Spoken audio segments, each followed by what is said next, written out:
So on the 26th of August, Shopify replaces your thank you page and your order status page. If you're not on Plus and you've got anything custom running on those pages, it will basically stop working. And it won't just break. The upsells will stop appearing if you've got any configured, and the revenue will go out the door with it. I've been through this migration with a few stores now, and it always looks the same. Nobody actually knows what's running on that page until the day it's gone. Every article I've read about this so far is written for developers. This one's for whoever owns the revenue number on your end. So I'll show you how to check whether this affects you, what specifically stops working, and the order I tackle it in. The good news is that finding out where you stand takes about 4 minutes. So let's start with what Shopify is actually doing, because the breaking news version of this is a bit misleading. They've been moving checkout onto a new architecture for a couple of years now. Shopify Plus stores went through it already, but non-Plus stores were left alone until now. On the 26th of August, 2026, your thank you page and your order status page get replaced with the newer versions. The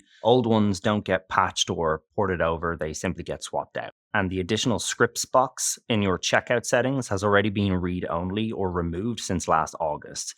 So if you've been meaning to go in and look at what's in there, you might be able to read it, but you can't edit it. The important part here, though, is what replaced actually means in this scenario. Anything injected into those pages with a script tag doesn't carry over to the new version. Not because Shopify's deleting it, but because the new page has nowhere to put it. Blocks and pixels are the replacement, and they're a completely different mechanism. So the first job is to find out whether you've got anything to lose. So let's take a look at the back end. So this is an old Shopify development store that we had in our archives. So the first things first is you want to go to settings, and then you want to go to general. So you might not see the script box here, the one that used to be there. But if we go to checkout, we can see here is most likely what you're going to see as well, which is basically the Shopify checkout has been upgraded or updated automatically. So once you're seeing that, right, and if you haven't seen it before, you might want to check whether or not you had scripts in there or any custom applications or anything like that, because it's not going to port over or it hasn't been ported over. Okay, so definitely worth a check on the checkout pages, right? So the thank you and order status pages, if we go to customer accounts, you can see here, and if your store has not been upgraded, basically you will see this, okay?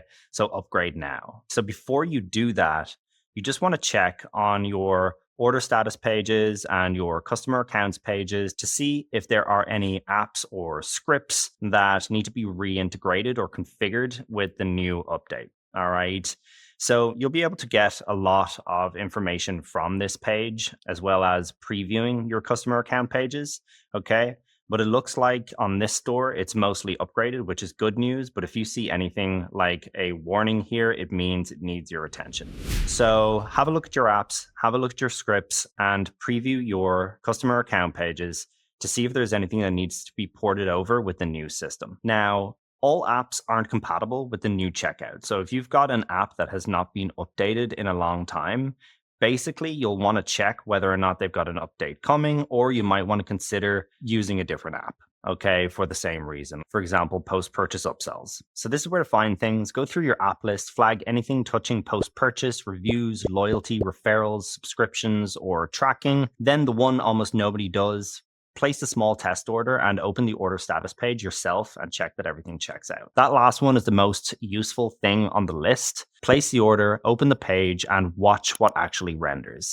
What appears there is exactly what you're about to lose. All right, so keep that in mind. Now, not everything on that page is worth the same. I'd rank it, and the ranking probably isn't the one you'd expect. Number 1, conversion tracking. This is the one people forget, and it's the most expensive by a long shot. If your Metapixel or your GA4 purchase event or your attribution tool is firing from a script on that page, those purchase events pretty much stop. You don't lose sales, but you do lose the ability to see them, which means your ad platforms start optimizing against incomplete data, and you won't know for weeks. Number 2, post-purchase upsells. If you're running a one-click upsell on the thank you page, for the stores I see doing it properly, that's somewhere between the 3 and 8% of revenue range. It disappears with no error message and nothing in your inbox.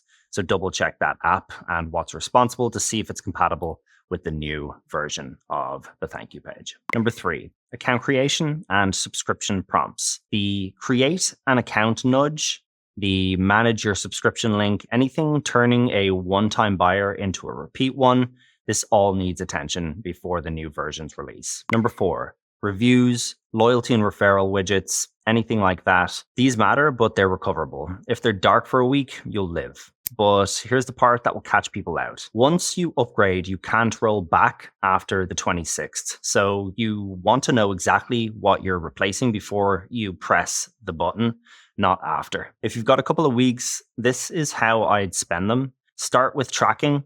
Always. Move anything analytics related into a web pixel, or check whether your app has already shipped a pixel version, because most of the big ones have.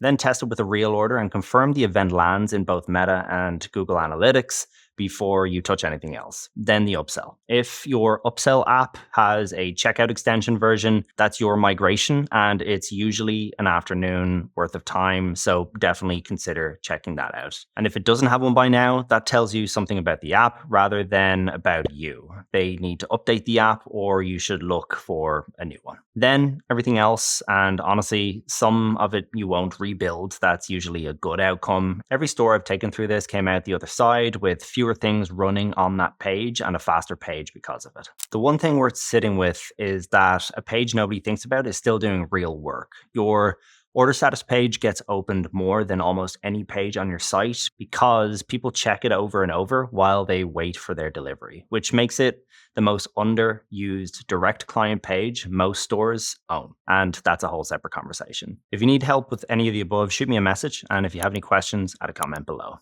Cheers, guys, and I'll see you in the next one.